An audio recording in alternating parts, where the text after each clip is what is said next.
बेशक ईरान नूं निशाने ते लिया जा रहा है कि जो न्यूक्लीयर प्रोग्राम डिवेलप कर रहा है, पर लॉन्ग टर्म जिहड़ा है वो इजराइली मोसाद के निशाने के उत्ते पाकिस्तान है। जो मॉडल कश्मीर दे विच तब्दीली, डेमोग्राफी चेंज, किलिंग, प्रोफाइलिंग दूजा वो सारा मोसाद का मॉडल है जिहड़ा इस्तेमाल हो रहा है।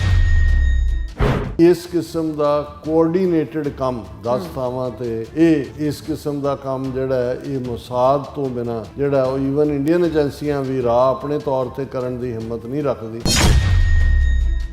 इस वेले बलूचिस्तान दे विच एकदम आई तेज़ी दहशतगर्दी दीयां घटनावां नूं ये भी जिहड़ा ईरान नूं फाइनली फिनिश करने दे लई इजराइल दबाव बना रहा है अमरीका दे उत्ते। पाकिस्तान दे विच इस्लामाबाद उन्हां दी कैपिटल नूं निशाना बनाना ज़ाहिर है मैसेज पाकिस्तान नूं भी चंगी तरह दे दिता गया कि भाई असीं तुहाडे ये तो कोई भुलेखा नहीं है कि भी हुण अफगान तालिबान रजीम और भारत घ्यो खिचड़ी ने, लेकिन एक जिहड़ा कि शायद पाकिस्तान दे लॉ मेकर जां पोलिटिकल लीडरशिप जां आर्मी लीडरशिप भी ना लैण तो गुरेज करेगी वो इजराइल दी मोसाद है। इस बदलती दुनिया विच तुसी पीछे ना रह जाओ। हर घटना जो तुहाडी जिंदगी ते असर पा रही है असीं उस बारे देवांगे तुहानूं सटीक ते सही जानकारी। तुहाडा अपना हक सच दी आवाज़ TV 84 TV 84 दे नाल जुड़न लई अपना फोन चुक्को ते ऐप स्टोर विच जाके डाउनलोड करो TV 84 दी नवीं ऐप। इस ऐप ते तुसी देख सकदे हो 24 घंटे TV 84 दा लाइव चैनल अते नाल ही पंज पंजाब अते दुनिया भर दीयां अहम खबरां। फिर देर किस गल दी, हुणे डाउनलोड करो TV 84 दी नवीं ऐप।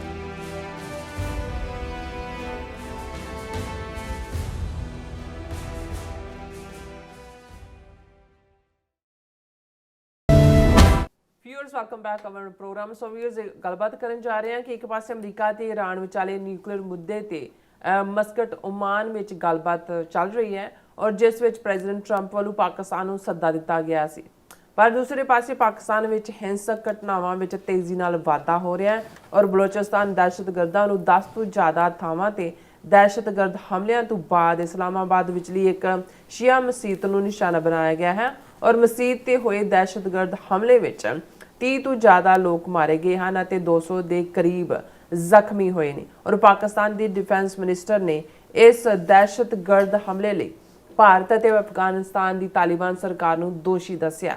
पर लगता है कि इजराइल दी मोसाद, भारत दी रॉ एजेंसी ਅਤੇ तालिबान रजीम दी सांझी मुहिम है और ਜਿਹੜੇ ਪਾਕਿਸਤਾਨ ਨੂੰ ਡੀਸਟੈਬਲਾਈਜ਼ ਕਰਨਾ ਚਾਹੁੰਦੇ ਹਨ। ਸੋ ਇਸ ਬਾਰੇ ਆਪਾਂ ਗੱਲਬਾਤ ਕਰਨ ਜਾ ਰਹੇ ਹਾਂ। ਸੋ ਅਸੀਂ ਚਾਹਾਂਗੇ ਕਿ ਤੁਸੀਂ ਇਸੇ ਤਰ੍ਹਾਂ ਬਣੇ ਰਹਿਣਾ, ਦੇਖਣ ਸੁਣ ਲਈ ਐਂਡ ਲਿਖਣ ਲਈ ਤੁਹਾਡਾ ਸਭ ਦਾ ਬਹੁਤ ਬਹੁਤ ਧੰਨਵਾਦ। ਜੀ ਡਾਕਟਰ ਸਾਹਿਬ ਕੀ ਵਿਚਾਰਾਂ ਨੇ? ਦੇਖੋ ਸਾਡਾ ਇੱਕ ਇਹ ਫੇਥ ਹੈ ਪੂਰੀ ਤਰ੍ਹਾਂ ਕਿ ਦੁਨੀਆ ਦੇ ਵਿੱਚ ਭਾਵੇਂ ਜਿੰਨੀ ਮਰਜ਼ੀ ਕਿਸੇ ਦੇ ਨਾਲ ਧੱਕੇਸ਼ਾਹੀ ਹੋ ਰਹੀ ਹੈ ਔਰ ਉਹ ਉਸ ਦੇ ਖਿਲਾਫ ਆਵਾਜ਼ ਚੁੱਕ ਰਿਹਾ ਹੈ, ਪਰ ਜਿਸ ਵੀ ਹਾਲਤ 'ਚ ਬੇਗੁਨਾਹ ਲੋਕ ਮਾਰੇ ਜਾਂਦੇ ਨੇ ਜਿਹੜੇ ਪਾਰਟੀ ਨਹੀਂ ਨੇ ਕਿਸੇ ਵੀ ਕਨਫਲਿਕਟ ਦੇ ਵਿੱਚ, ਉਹ ਕੰਡੈਮਨੇਬਲ ਹੈ। ਉਸ ਪ੍ਰਥਾਈ ਜਦੋਂ ਗੁਰੂ ਨਾਨਕ ਪਾਤਸ਼ਾਹ ਨੇ ਬਾਬਰ ਦੇ ਹਮਲੇ ਵੇਲੇ ਜਦੋਂ ਇਸ ਦਾ ਸਟਰੋਂਗ ਪ੍ਰੋਟੈਸਟ ਜਿਹੜਾ ਉਹਨਾਂ ਦੀ ਬਾਣੀ ਦੇ ਵਿੱਚ ਦਰਜ ਹੈ ਉਸ ਦੇ ਵਿੱਚ ਗੁਰੂ ਸਾਹਿਬ ਨੇ ਫਰਮਾਇਆ ਸੀ ਕਿ ਜੇ ਸਕਤਾ ਸਕਤੇ ਕੋ ਮਾਰੇ ਤਾਂ ਮਨ ਰੋਸ ਨਾ ਹੋਈ, ਸਕਤਾ ਸੀਹੋ ਮਾਰੇ ਪੈ ਵੱਗੈ ਖਸਮੈ ਸਾ ਪਰਸੋਈ। ਕਿ ਜੇ ਇੱਕ ਸਕਤਾ, ਇੱਕ ਤਾਕਤਵਰ ਦੂਸਰੇ ਤਾਕਤਵਰ ਨੂੰ ਮਾਰਦਾ ਹੈ, ਦੋ ਪਾਵਰਫੁਲ ਐਂਟੀਟੀਜ਼ ਉਹਨਾਂ ਦਾ ਡਿਊਲ ਹੁੰਦਾ ਹੈ, ਇੱਕ ਢਹਿ ਜਾਂਦਾ ਹੈ ਜਾਂ ਇੱਕ ਮਾਰਿਆ ਜਾਂਦਾ ਹੈ, ਤੇ ਗੁਰੂ ਸਾਹਿਬ ਕਹਿੰਦੇ ਨੇ ਕੋਈ ਸ਼ਿਕਾਇਤ ਨਹੀਂ, ਕੋਈ ਰਿਗਰੈਟ ਨਹੀਂ। ਪਰ ਜਦੋਂ ਇੱਕ ਧਿਰ ਜ਼ਾਬਰ ਬਣ ਕੇ ਜਿਹੜੀ ਹੈ ਉਹ ਆਮ ਲੋਕਾਂ ਦੇ ਉੱਤੇ ਝਪਟੇ ਤੇ ਫਿਰ ਏਤੀ ਮਾਰ ਪਈ ਕੁਰਲਾਣੇ ਤੈਂਕੀ ਦਰਦ ਨਾ ਆਇਆ, ਕਿ ਵੀ ਉਹ ਜਿਹੜੀ ਕੁਰਲਾਹਟ ਹੈ ਉਹ ਰੱਬ ਦੀ ਦਰਗਾਹ ਦੇ ਵਿੱਚ ਵੀ ਜਿਹੜੀ ਹੈ ਉਹ ਫਿਰ ਖਲਬਲੀ ਮਚਾ ਦਿੰਦੀ ਹੈ। ਔਰ ਅਸੀਂ ਸਮਝਦੇ ਹਾਂ ਕਿ ਵੀ ਇਸ ਦੇ ਲਈ ਜਿਹੜੀਆਂ ਤਾਕਤਵਰ ਤਾਕਤਾਂ ਨੇ ਜਿਨ੍ਹਾਂ ਨੇ ਬੰਬਾਰਡਮੈਂਟ ਔਰ ਦੂਸਰਿਆਂ ਦਾ ਸਹਾਰਾ ਲਿਆ, ਉਹਨਾਂ ਨੇ ਜਿਹੜਾ ਉਸ ਦੇ ਲਈ ਇੱਕ ਨਵਾਂ ਲਫ਼ਜ਼ ਕੱਢ ਲਿਆ ਉਹਨੂੰ ਜਸਟੀਫਾਈ ਕਰਨ ਦੇ ਲਈ, ਕੋਲੇਟਰਲ ਡੈਮੇਜ, ਕਿ ਜੀ ਅਸੀਂ ਫਲਾਣੀ ਥਾਂ ਜਿਹੜਾ ਉਹ ਹਮਲਾ ਕੀਤਾ, ਇਹ ਨੁਕਸਾਨ ਕੀਤਾ, ਪਰ ਨਾਲ ਇਹ ਵੀ ਹੋਇਆ ਕਿ ਜਿਵੇਂ ਬਾਹਰ ਜੇ ਮਾਰੇ ਗਏ ਕੋਲੇਟਰਲ ਡੈਮੇਜ ਦੇ ਵਿੱਚ, ਤੇ ਉਹ ਜਿਹੜੀ ਆ ਉਹਨਾਂ ਦੀ ਕੋਈ ਗਿਣਤੀ ਨਹੀਂ ਹੁੰਦੀ। ਪਰ ਜਦੋਂ ਅਸੀਂ ਦੇਖਦੇ ਹਾਂ ਵੀ ਕਿਸੇ ਮੁਲਕ ਨੂੰ ਡੈਲੀਬਰੇਟਲੀ ਡੀਸਟੈਬਲਾਈਜ਼ ਕਰਨ ਦੇ ਲਈ ਗੁਆਂਢੀ ਮੁਲਕ ਜਾਂ ਵੱਡੀਆਂ ਤਾਕਤਾਂ ਜਾਂ ਉਹ ਜਿਨ੍ਹਾਂ ਦੇ ਨਾਲ ਕੋਈ ਭਾਵੇਂ ਸਿੱਧਾ ਉਹਨਾਂ ਦਾ ਟਕਰਾਅ ਨਹੀਂ ਹੈ, ਲੇਕਿਨ ਉਹ ਸਮਝਦੇ ਨੇ ਕਿ ਜੀ ਲੌਂਗ ਟਰਮ ਸਾਡੇ ਲਈ ਇਹ ਖਤਰਾ ਨੇ, ਉਹ ਕਿਸੇ ਹੱਦ ਤੱਕ ਵੀ ਜਾ ਕੇ ਨਾ ਉਹਨਾਂ ਨੂੰ ਸਿਵਿਲੀਅਨ ਡੈਥਸ ਦਾ ਫਿਕਰ ਹੈ, ਨਾ ਦਹਿਸ਼ਤਗਰਦੀ ਦਾ ਫਿਕਰ ਹੈ, ਨਾ ਉਹਨਾਂ ਨੂੰ ਇਹ ਹੈ ਕਿ ਭਾਈ ਜਿਹੜੀ ਚੀਜ਼ ਤੁਸੀਂ ਕਿਸੇ ਨੂੰ ਤੋਰਦੇ ਹੋ, ਕਿਸੇ ਨੂੰ ਦਿੰਦੇ ਹੋ, ਉਹ ਤੁਹਾਨੂੰ ਵੀ ਫਿਰ ਰਿਟਰਨ ਹੁੰਦੀ ਹੈ। ਕਿੰਨੀ ਕੁ ਦੇਰ ਤੁਸੀਂ ਜਿਹੜਾ ਉਸ ਦੇ ਪ੍ਰਭਾਵ ਤੋਂ ਬਚ ਸਕਦੇ ਹੋ।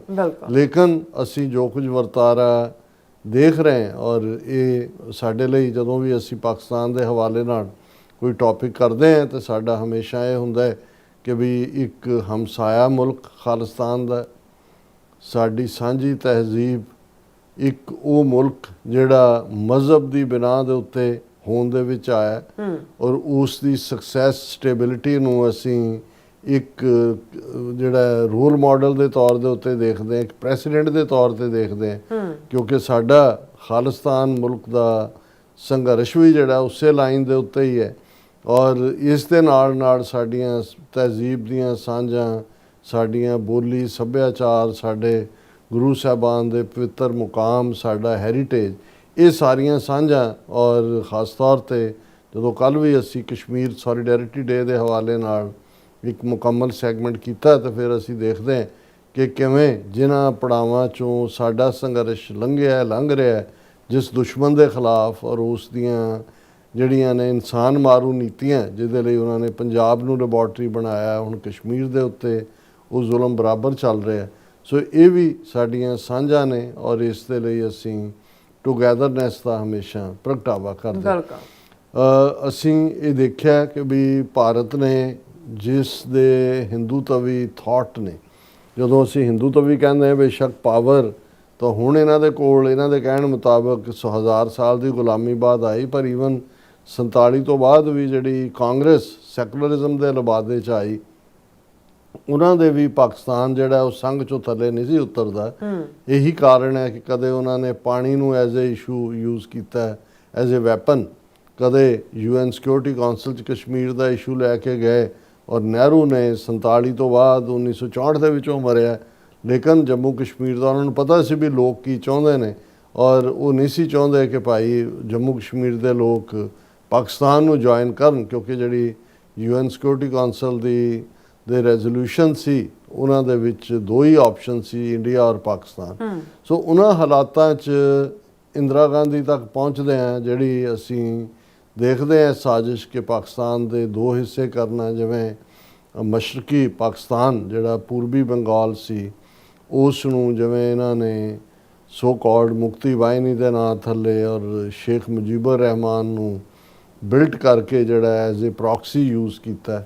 ਨਤੀਜਾ 14 ਰੋਜ਼ਾ ਭਾਰਤ ਪਾਕਿਸਤਾਨ ਜੰਗ ਦੇ ਵਿੱਚ ਸਕੂਤੇ ਢਾਕਾ ਹੋਇਆ। ਅੱਧਾ ਪਾਕਿਸਤਾਨ ਆਬਾਦੀ ਦੇ ਲਿਹਾਜ਼ ਨਾਲ ਤਾਂ ਉਸ ਤੋਂ ਵੀ ਜ਼ਿਆਦਾ ਉਹ ਅਲੱਗ ਮੁਲਕ ਬੰਗਲਾਦੇਸ਼ ਬਣਿਆ। ਇਹ ਵੱਖਰੀ ਕਹਾਣੀ ਹੈ ਕਿ ਅੱਜ ਉਹੀ ਬੰਗਲਾਦੇਸ਼ ਵੀ ਭਾਰਤ ਦੇ ਲਈ ਇੱਕ ਵੱਡਾ ਚੈਲੰਜ ਬਣਿਆ ਹੋਇਆ ਔਰ ਉਹ ਉਸ ਨੂੰ ਡੀਸਟੈਬਲਾਈਜ਼ ਕਰਨ ਦੇ ਲਈ ਉਹਨਾਂ ਦੀਆਂ ਇਲੈਕਸ਼ਨਾਂ ਹੋਣ ਜਾ ਰਹੀਆਂ ਨੇ, ਇੰਟਰਫੇਰੈਂਸ ਕਰ ਰਹੇ ਨੇ। ਉਸੇ ਹੀ ਸ਼ੇਖ ਮੁਜੀਬੁਰ ਰਹਿਮਾਨ ਦੀ ਡਾਟਰ ਸ਼ੇਖ ਹਸੀਨਾ ਨੂੰ ਦਿੱਲੀ 'ਚ ਬਿਠਾ ਕੇ ਪ੍ਰੈਸ ਕਾਨਫਰੰਸਾਂ ਕਰਵਾ ਕੇ ਜਾਂ ਦੂਜਾ ਸਿੱਧਾ ਬੰਗਲਾਦੇਸ਼ ਦੇ ਮਾਮਲਿਆਂ ਦੇ ਵਿੱਚ ਦਖਲਅੰਦਾਜ਼ੀ ਕਰ ਰਹੇ ਨੇ। ਪਰ ਜਿਹੜਾ ਪਾਕਿਸਤਾਨ ਬਚ ਗਿਆ, ਜਿਹਨੂੰ ਇਹ ਸਮਝਦੇ ਸੀ ਕਿ ਵੀ ਇਹ ਸਟੈਬਲਾਈਜ਼ ਨਹੀਂ ਹੋ ਸਕਦਾ, ਉਹ ਪਾਕਿਸਤਾਨ ਮੁੜ ਕੇ ਆਪਣੇ ਪੈਰਾਂ 'ਤੇ ਹੋਇਆ। 1998 ਦੇ ਵਿੱਚ ਨਿਊਕਲੀਅਰ ਪਾਵਰ ਵੀ ਬਣ ਗਿਆ ਔਰ ਇਹਨਾਂ ਦੇ ਪ੍ਰਚਾਰ ਪ੍ਰੋਪੇਗੈਂਡੇ ਦੇ ਬਾਵਜੂਦ failed state, debt state, fail economy concept fail ਹੋ ਗਿਆ ਪਾਕਿਸਤਾਨ ਦਾ। ਇਹਦੇ ਬਾਵਜੂਦ ਪਾਕਿਸਤਾਨ ਜਿਹੜਾ ਹੈ ਉਹ UN ਸਿਕਿਉਰਿਟੀ ਕਾਉਂਸਲ ਦਾ ਅੱਜ ਮੈਂਬਰ ਵੀ ਹੈ।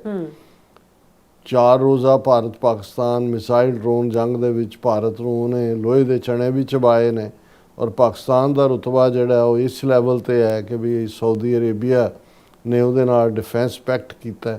ਔਰ ਹੁਣ ਵੀ ਜਦੋਂ ਕਿ ਅਮਰੀਕਾ ਦਾ ਪੂਰਾ ਲਾਮ ਲਸ਼ਕਰ ਆਰਮਾਡਾ ਜਿਹੜਾ ਉਹ ਈਰਾਨ ਦੇ ਉੱਤੇ ਹਮਲੇ ਦੇ ਲਈ ਪਾਣੀਆਂ ਦੇ ਵਿੱਚ ਉੱਥੇ ਜਾ ਕੇ ਨੇੜੇ ਖੜਾ ਹੈ। ਹਾਲਾਂ ਜਿਹੜੀ ਲਾਸਟ ਮਿਨਟ ਗੱਲਬਾਤ ਈਰਾਨ ਦੇ ਨਾਲ ਅਮਰੀਕਾ ਨੇ ਡਾਇਲੋਗ ਖੋਲ੍ਹਿਆ ਉਹਦੇ 'ਚ ਵੀ ਪਾਕਿਸਤਾਨ, ਸਾਊਦੀ ਅਰੇਬੀਆ ਔਰ ਟਰਕੀ ਨੇ ਰੋਲ ਪਲੇ ਕੀਤਾ ਅਮਰੀਕਾ ਨੂੰ ਇਹ ਸਮਝਾਉਣ ਦੇ ਵਿੱਚ ਕਿ ਵੀ ਇਹਨੂੰ ਗੱਲਬਾਤ ਰਾਹੀਂ ਹੱਲ ਕਰੋ, ਅਦਰਵਾਈਜ਼ ਰੀਜਨਲ ਵਾਰ ਔਰ ਉਹਦੇ 'ਚ ਫਿਰ ਸਾਰੇ ਹੀ ਉਹਦੇ ਲਪੇਟੇ ਦੇ ਵਿੱਚ ਆ ਜਾਣਗੇ। ਔਰ ਈਵਨ ਕੱਲ੍ਹ ਦੀ BBC ਦੀ ਨਿਊਜ਼ ਸੀ ਕਿ ਇਸ ਗੱਲਬਾਤ ਦੇ ਵਿੱਚ ਪਾਕਿਸਤਾਨ ਨੂੰ ਵੀ ਜਿਹੜਾ ਹੈ ਉਹ ਵਿਸ਼ੇਸ਼ ਤੌਰ 'ਤੇ ਇਨਵਾਈਟ ਕੀਤਾ ਗਿਆ। ਹਾਲਾਂਕਿ ਜਿਹੜੀ ਗੱਲਬਾਤ ਅੱਜ ਮੁਕੰਮਲ ਹੋਈ ਹੈ ਮਸਕਟ ਦੇ ਵਿੱਚ, ਓਮਾਨ ਦੇ ਵਿੱਚ, ਉਸ 'ਚੋਂ ਇਹ ਸਾਹਮਣੇ ਆਇਆ, ਇਰਾਨੀਅਨ ਫੋਰਨ ਮਿਨਿਸਟਰ ਨੇ ਜਿਹੜਾ ਬਰੀਫ ਕੀਤਾ ਉਹਦੇ 'ਚ ਉਹਨੇ ਕਿਹਾ ਕਿ ਬੜੀ ਪੋਜ਼ੀਟਿਵ ਗੱਲਬਾਤ ਰਹੀ, ਨਿਊਕਲੀਅਰ ਮੁੱਦੇ 'ਤੇ ਗੱਲ ਹੋਈ। ਹਾਲਾਂਕਿ ਅਮਰੀਕਾ ਉਸ ਤੋਂ ਬਿਯੋਂਡ ਮਿਜ਼ਾਈਲ ਔਰ ਰਜੀਮ ਚੇਂਜ ਦੇ ਵੀ ਉਹਨਾਂ ਨੇ ਕਿਹਾ ਜੀ ਨਹੀਂ ਨਿਊਕਲੀਅਰ 'ਤੇ, ਉਹਦੇ 'ਚ ਵੀ ਈਰਾਨ ਨੇ ਆਪਣਾ ਸਟੈਂਡ ਕਾਇਮ ਰੱਖਿਆ ਕਿ ਜੀ ਜੋ ਉਹਨਾਂ ਨੂੰ ਕਿਹਾ ਜਾ ਰਿਹਾ ਕਿ ਤੁਸੀਂ ਟੋਟਲੀ ਗਿਵ ਅਪ ਕਰ ਦਿਓ ਯੂਰੇਨੀਅਮ ਐਨਰਿਚਮੈਂਟ, ਉਹਨਾਂ ਨੇ ਕਿਹਾ ਜੀ ਅਸੀਂ ਪੀਸਫੁਲ ਪਰਪਸਿਸ ਦੇ ਲਈ ਹਾਂ ਜਿਹੜੀ ਮੋਨੀਟਰਿੰਗ ਹੈ ਜਾਂ ਦੂਜਾ ਉਹਦੇ ਬਾਰੇ ਦੇਖਿਆ ਜਾ ਸਕਦਾ। ਹੋਪਫੁਲੀ ਅਗਲਾ ਜਿਹੜਾ ਉਸ ਦਾ ਪਾਰਟ ਜਿਹੜਾ ਉਹ ਸ਼ੁਰੂ ਹੋਏਗਾ ਗੱਲਬਾਤ ਦਾ, ਇਹ ਨਾ ਹੋਏ ਕਿ ਇਜ਼ਰਾਈਲ ਔਰ ਅਮਰੀਕਾ ਇਸ ਗੱਲਬਾਤ ਨੂੰ ਵੀ ਐਜ਼ ਏ ਡਿਸੈਪਸ਼ਨ ਇਸਤੇਮਾਲ ਕਰ ਰਹੇ ਹੋਣ ਔਰ ਇਸ ਵੀਕਐਂਡ 'ਤੇ ਜਾਂ ਗੱਲਬਾਤ ਦੇ ਅਗਲੇ ਦੌਰ ਤੋਂ ਪਹਿਲਾਂ ਹੀ ਜਿਹੜਾ ਹੈ ਈਰਾਨ ਦੇ ਉੱਤੇ ਧਾਵਾ ਬੋਲਿਆ ਹੋਏ ਮਿਜ਼ਾਈਲਾਂ ਨਾਲ ਔਰ ਬੰਬਾਰਡਮੈਂਟ ਨਾਲ। ਲੇਕਿਨ ਇਸ ਸਾਰੇ 'ਚੋਂ ਜਦੋਂ ਅਸੀਂ ਦੇਖਦੇ ਹਾਂ ਕਿ ਹੁਣ ਈਰਾਨ ਦਾ ਬਾਰਡਰ ਇੱਕ ਵੱਡਾ ਹਿੱਸਾ ਬਲੋਚਿਸਤਾਨ ਰਾਹੀਂ ਪਾਕਿਸਤਾਨ ਦੇ ਨਾਲ ਲੱਗਦਾ ਹੈ, ਉਧਰੋਂ ਅਫਗਾਨਿਸਤਾਨ ਦੇ ਨਾਲ ਜਿਹੜਾ ਤੁਸੀਂ ਹੈਰਾਤ ਔਰ ਦੂਸਰੇ ਪ੍ਰੋਵਿੰਸ ਅਫਗਾਨਿਸਤਾਨ ਨਾਲ ਲੱਗਦਾ ਹੈ। ਅਫਗਾਨਿਸਤਾਨ 'ਚ ਤਾਲਿਬਾਨ ਰਜੀਮ ਹੈ ਜਿਹੜਾ ਭਾਰਤ ਦੇ ਨਾਲ ਘਿਓ ਖਿਚੜੀ ਹੋਇਆ। ਬੇਸ਼ੱਕ ਈਰਾਨ ਨੂੰ ਨਿਸ਼ਾਨੇ 'ਤੇ ਲਿਆ ਜਾ ਰਿਹਾ ਹੈ ਕਿ ਜੀ ਉਹ ਨਿਊਕਲੀਅਰ ਪ੍ਰੋਗਰਾਮ ਡਿਵੈਲਪ ਕਰ ਰਿਹਾ ਹੈ, ਪਰ ਜੇ ਕਹਿਣਾ ਹੋਏ ਕਿ ਅਮਰੀਕਾ ਦੀਆਂ ਨਜ਼ਰਾਂ 'ਚ ਵੀ ਕਿਤੇ ਨਾ ਕਿਤੇ ਔਰ ਸਭ ਤੋਂ ਜ਼ਿਆਦਾ ਜੇ ਨਿਊਕਲੀਅਰ ਪ੍ਰੋਗਰਾਮ ਪਾਕਿਸਤਾਨ ਦੇ ਤੋਂ ਕਿਸੇ ਨੂੰ ਖਤਰਾ ਹੈ ਤੇ ਉਹ ਇਜ਼ਰਾਈਲ ਨੂੰ ਹੈ। ਹਾਲਾਂਕਿ ਪਾਕਿਸਤਾਨ ਨੇ ਕਦੇ ਨਹੀਂ ਇਸ ਦਾ ਕੋਈ ਕਿਹਾ ਜੀ ਕਿ ਅਸੀਂ, ਨਾ ਹੀ ਉਹਨਾਂ ਨੇ ਕਿਸੇ ਨੂੰ ਜਿਹੜੀ ਹੈ ਦਿੱਤੀ ਹੈ ਮਿਡਲ ਈਸਟ ਦੇ ਕਿਸੇ ਮੁਲਕ ਨੂੰ ਨਿਊਕਲੀਅਰ ਟੈਕਨੋਲੋਜੀ। ਉਹਨਾਂ ਨੇ ਤਾਂ ਕਿਹਾ ਜੀ ਸਾਡਾ ਤਾਂ ਇਹ ਡੈਟਰੈਂਟ ਹੈ ਅਗੇਂਸਟ ਇੰਡੀਆ, ਇਹਨੂੰ ਬਿਲਕੁਲ ਕਲੀਅਰ ਕਰ ਦੇਣ। ਪਰ ਲੌਂਗ ਟਰਮ ਜਿਹੜਾ ਹੈ ਉਹ ਇਜ਼ਰਾਈਲੀ ਮੋਸਾਦ ਦੇ ਨਿਸ਼ਾਨੇ ਦੇ ਉੱਤੇ ਪਾਕਿਸਤਾਨ ਹੈ, ਕਿਉਂਕਿ 55, 56 ਜਾਂ 57 ਜਿੰਨੇ ਵੀ ਇਸਲਾਮਿਕ ਮੁਲਕ ਨੇ ਉਹਨਾਂ 'ਚ ਕੋਈ ਇੱਕ ਪਾਕਿਸਤਾਨ ਐਸਾ ਮੁਲਕ ਹੈ ਜਿਹੜਾ ਨਿਊਕਲੀਅਰ ਹੈ। ਸੋ ਜ਼ਾਹਰ ਹੈ ਕਿ ਵੀ ਇਸ ਵੇਲੇ ਜਿਸ ਕਦਰ ਇਹ ਦੋਨੋਂ ਵਾਰ ਕ੍ਰਿਮੀਨਲ, ਇੱਕ ਮਾਸ ਮਰਡਰਰ ਮੋਦੀ ਔਰ ਇਹ ਜਿਹੜਾ ਵਾਰ ਕ੍ਰਿਮੀਨਲ ਹੈ, ਵਾਰ ਕ੍ਰਾਈਮਸ ਕਰਨ ਵਾਲਾ ਨੇਤਨਯਾਹੂ, ਇੱਕੋ ਪੇਜ 'ਤੇ ਨੇ।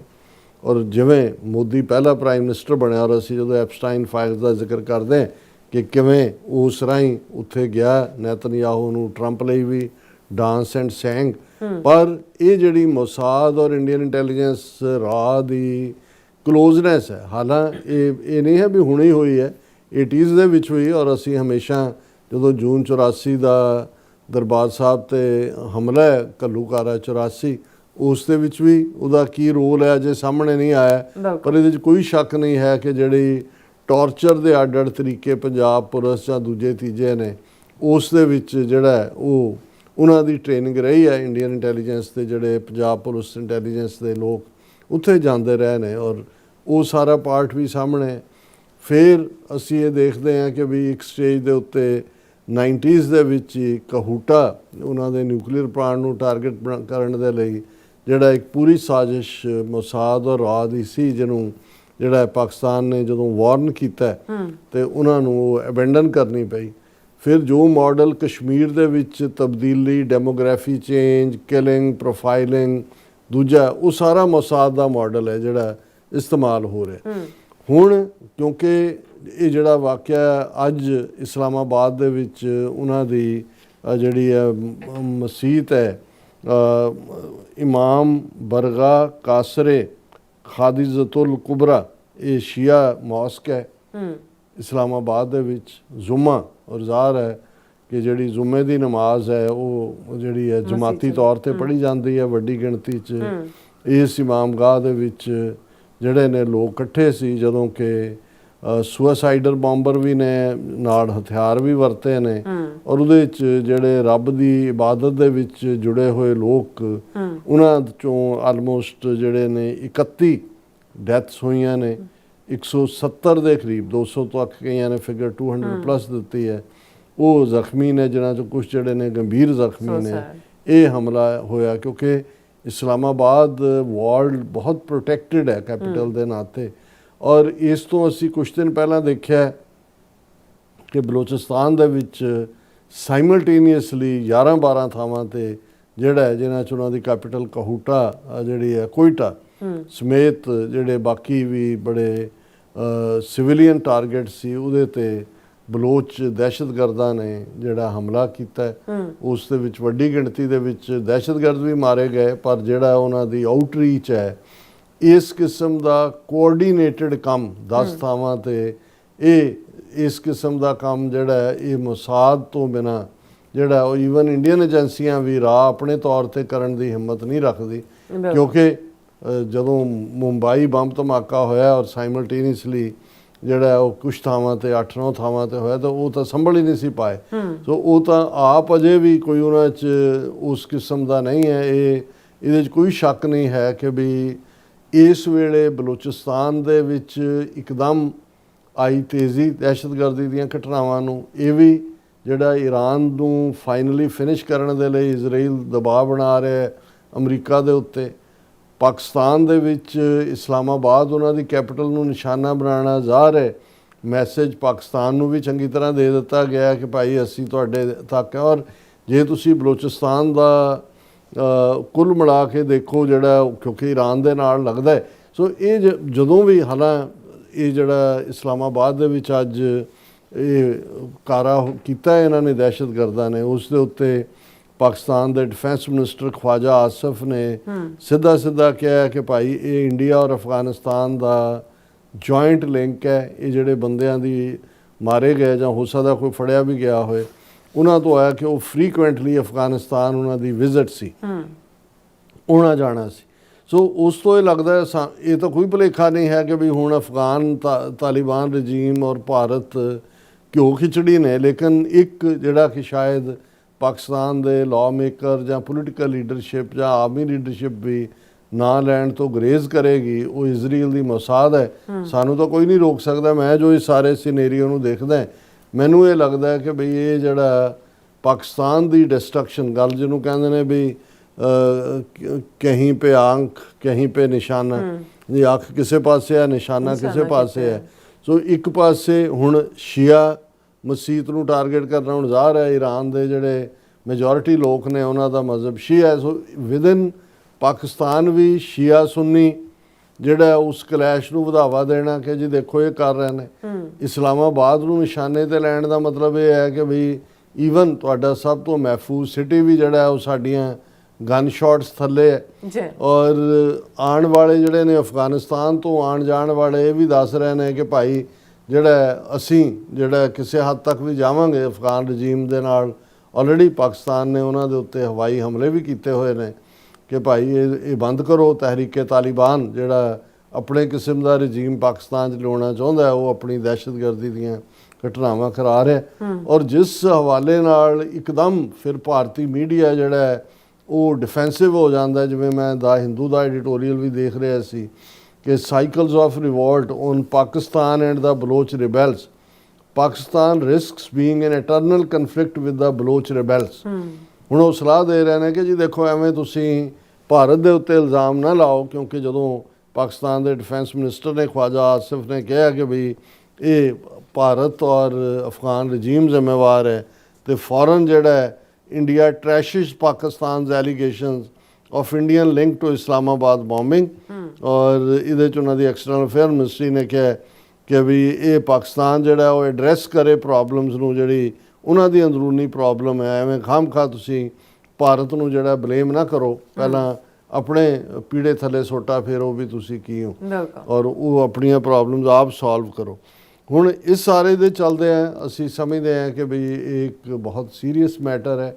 ਕੱਲ ਵੀ ਅਸੀਂ ਡਿਸਕਸ ਕੀਤਾ ਸੀ ਕਿ ਭਾਰਤ ਕਿਸੇ ਐਕਸਟੈਂਟ ਤੱਕ ਵੀ ਜਾ ਰਿਹਾ ਹੈ ਇਸ ਵੇਲੇ ਪਾਕਿਸਤਾਨ ਦੇ ਅੰਦਰੂਨੀ ਮਾਮਲਿਆਂ 'ਚ। ਉਹ ਤਾਂ ਕਹਿ ਕੇ ਬਲੋਚਾਂ ਦੇ ਉੱਤੇ ਕੱਲ ਵੀ ਜਿਹੜੀ ਉਹਨਾਂ ਦੀ ਐਕਸਟਰਨਲ ਅਫੇਅਰਸ ਮਿਨਿਸਟਰੀ ਦੇ ਸਪੋਕਸਪਰਸਨ ਨੇ ਕਿਹਾ ਸੀ ਕਿ ਜੀ ਬਲੋਚ ਲੋਕਾਂ ਦੇ ਉੱਤੇ ਜ਼ੁਲਮ ਹੋ ਰਿਹਾ ਹੈ, ਔਰ UN ਦੇ ਵਿੱਚ ਵੀ ਇਹਨਾਂ ਦੇ ਪਰਮਾਨੈਂਟ ਰਿਪਰੈਜ਼ੈਂਟੇਟਿਵ ਨੇ ਕਿਹਾ ਸੀ। ਸੋ ਅਸੀਂ ਪਾਕਿਸਤਾਨ ਦੇ ਨੀਤੀ ਘਾੜਿਆਂ ਨੂੰ ਇਹਦਾ ਐਂਟੀਡੋਟ ਦਿੰਦੇ ਹਾਂ। ਸਮਝਾਉਣ ਦੀ ਵੀ ਕੋਸ਼ਿਸ਼ ਕਰਦੇ ਹਾਂ ਕਿ ਤੁਸੀਂ ਠੀਕ ਹੈ ਆਪਣਾ ਜਿੰਨਾ ਮਰਜ਼ੀ ਤੁਸੀਂ ਪ੍ਰੋਟੈਕਟਿਵ ਅੰਬਰੇਲਾ ਰੱਖੋਗੇ, ਦਹਿਸ਼ਤਗਰਦ ਜਾਂ ਜਿਹੜਾ ਗੁਰਿਲਾ ਹੁੰਦਾ ਹੈ ਉਹ ਹਮੇਸ਼ਾ ਚੋਇਸ ਉਹਦੀ ਹੁੰਦੀ ਹੈ ਵੀ ਉਹਨੇ ਕਿੱਥੇ ਸਟ੍ਰਾਈਕ ਕਰਨਾ। ਨੋ ਮੈਟਰ ਤੁਸੀਂ ਕਿੰਨਾ 1 to 1 ਵੀ ਤੁਸੀਂ ਇੱਕ ਦੇ ਬਰਾਬਰ ਇੱਕ ਸਿਕਿਉਰਿਟੀ ਗਾਰਡ ਵੀ ਖੜਾ ਕਰ ਲਓ, ਫਿਰ ਵੀ ਜਿਹੜਾ ਪਾਰਟ ਹੈ ਉਹਨੂੰ ਤੁਸੀਂ ਡੱਕ ਨਹੀਂ ਸਕਦੇ, ਜਿਹੜਾ ਮਰਨ ਲਈ ਆ ਗਿਆ। ਔਰ ਜਿਹੜੇ ਇਸ ਕਿਸਮ ਦੇ ਬ੍ਰੇਨ ਵਾਸ਼ਡ ਨੇ ਉਹਨਾਂ ਦੇ ਸਾਹਮਣੇ ਅਲਟੀਮੇਟਲੀ ਕੋਈ ਵੀ ਸਿਕਿਉਰਿਟੀ ਕਵਰ ਨਹੀਂ ਹੁੰਦਾ। ਹਾਂ, ਪੋਲੀਟੀਕਲੀ ਤੁਸੀਂ ਇੰਡੀਆ ਨੂੰ ਇਹਦਾ ਜਵਾਬ ਦੇ ਸਕਦੇ ਹੋ ਔਰ ਉਹ ਉਹਨਾਂ ਦੀ ਇੰਟਰਫੀਅਰੈਂਸ ਦਾ ਸਿੱਧਾ ਜਵਾਬ ਹੈ ਖਾਲਿਸਤਾਨ ਦੀ ਮੂਵਮੈਂਟ ਦੀ ਖੁੱਲ੍ਹ ਕੇ ਹਮਾਇਤ। ਇਹ ਜਿਸ ਦਿਨ ਪਾਕਿਸਤਾਨ ਦੇ ਜਿਹੜੇ ਰੀਅਲ ਅਦਾਰੇ ਨੇ, ਡਿਸੀਜਨ ਮੇਕਰ ਨੇ, ਉਹਨਾਂ ਨੂੰ ਇਹ ਗੱਲ ਸਮਝ ਆ ਗਈ ਔਰ ਉਹਨਾਂ ਨੇ ਮਾੜਾ ਮੋਟਾ ਹੀ ਪਿੱਠ ਤੇ ਹੱਥ ਰੱਖਿਆ। ਸਿੱਖਾਂ ਨੇ ਤਾਂ 1984 ਤੋਂ 1994-95 ਤੱਕ 10 ਸਾਲ ਪੰਜਾਬ 'ਚ ਸਿੰਘਾਂ ਦਾ ਰਾਜ ਰਿਹਾ ਬਿਨਾਂ ਕਿਸੇ ਦੂਜੀ ਮਦਦ ਤੋਂ, ਇਕੱਲੇ ਕਾਰੇ ਉਹ ਲੜਿਆ। ਤੇ ਜੇ ਕੋਈ ਪਿੱਠ ਤੇ ਹੱਥ ਰੱਖਣ ਵਾਲਾ ਹੋਏ ਔਰ ਜੈਨੂਇਨਲੀ, ਇਹ ਨਹੀਂ ਕਿ ਸਿਰਫ ਤੁਸੀਂ ਇੱਕ ਨੂੰ ਜਿਹੜਾ ਉਹ ਦਹਿਸ਼ਤਗਰਦੀ ਨੂੰ ਨਿਊਟਰਲਾਈਜ਼ ਕਰਨ ਲਈ ਦੂਸਰੀ ਦਹਿਸ਼ਤਗਰਦੀ ਖੜੀ ਕਰਨੀ ਹੈ, ਅਸੀਂ ਉਸ ਦੇ ਹੱਕ 'ਚ ਨਹੀਂ ਹਾਂ। ਔਰ ਅਸੀਂ ਹਮੇਸ਼ਾ ਹੀ ਜਦੋਂ ਵੀ ਅਸੀਂ ਇਸ ਦੀ ਗੱਲ ਪਬਲਿਕਲੀ ਵੀ ਕਰਦੇ ਹਾਂ ਕਿ ਸਾਨੂੰ ਤੁਹਾਡੀ ਡਿਪਲੋਮੈਟਿਕ ਮਦਦ ਦੀ ਲੋੜ ਹੈ। ਔਰ ਵਾਂਸ ਤੁਸੀਂ ਇਸ ਦੇ ਉੱਤੇ ਕਲੀਅਰ ਹੋ ਕੇ ਆਓਗੇ, ਸਿੱਖਾਂ ਨੂੰ ਲੜਨਾ ਵੀ ਆਉਂਦਾ ਹੈ, ਸਿੱਖਾਂ ਦੇ ਕੋਲ ਗੁਰੂ ਨੇ ਦੌਲਤ ਵੀ ਦਿੱਤੀ ਹੋਈ ਹੈ। ਤੇ ਜੇ ਅਸੀਂ 10 ਸਾਲ ਆਪਣੇ ਜਿਹੜਾ ਉਹ ਨੰਗੇ ਧੜ ਇਹਨਾਂ ਨੂੰ ਵਾਣੀ ਪਾਇਆ ਹੋਇਆ, ਤੇ ਜੇ ਸੱਚਮੁੱਚ ਸਾਡੇ ਕੋਲ ਡਿਪਲੋਮੈਟਿਕ ਸਪੋਰਟ ਹੋਏ, ਇੰਟਰਨੈਸ਼ਨਲ ਪਲੇਟਫਾਰਮ ਤੇ ਅਸੀਂ ਆਪਣੀ ਗੱਲ ਕਰ ਸਕਦੇ ਹੋਈਏ, ਤੇ ਇਹਨਾਂ ਨੂੰ ਜਿਹੜਾ ਵਾਣ ਹੈ, ਵਾਣੇ ਹੀ ਨਹੀਂ, ਇਹਨਾਂ ਨੂੰ ਜਮਨਾ ਪਾਰ ਸਿੱਖ ਹੀ ਧੱਕ ਕੇ ਆਣਗੇ। ਤੇ ਖਾਲਿਸਤਾਨ ਦੀ ਇੱਕ ਬਫਰ ਸਟੇਟ ਭਾਰਤ, ਪਾਕਿਸਤਾਨ ਔਰ ਚਾਈਨਾ ਦੇ ਵਿਚਾਲੇ ਜਿਹੜੀ ਹੈ ਉਸ ਖਿੱਤੇ ਦੇ ਵਿੱਚ ਪਰਮਾਨੈਂਟ ਪੀਸ, ਸਟੇਬਿਲਿਟੀ ਔਰ ਪ੍ਰੋਸਪੈਰਿਟੀ ਉਸ ਦੀ ਜਾਮਨ ਹੋਏਗੀ। ਜੀ ਡਾਕਟਰ ਸਾਹਿਬ, ਤੁਹਾਡਾ ਬਹੁਤ ਬਹੁਤ ਧੰਨਵਾਦ। ਸੋ ਅਥਾਲੇ ਬ੍ਰੇਕ ਵਿਊਅਰਸ, ਤੁਸੀਂ ਸਾਰੇ ਬਣੇ ਨਾਲ ਮਿਲਦੇ ਹਾਂ ਆਫਟਰ ਦਿਸ ਸ਼ਾਰਟ ਬ੍ਰੇਕ।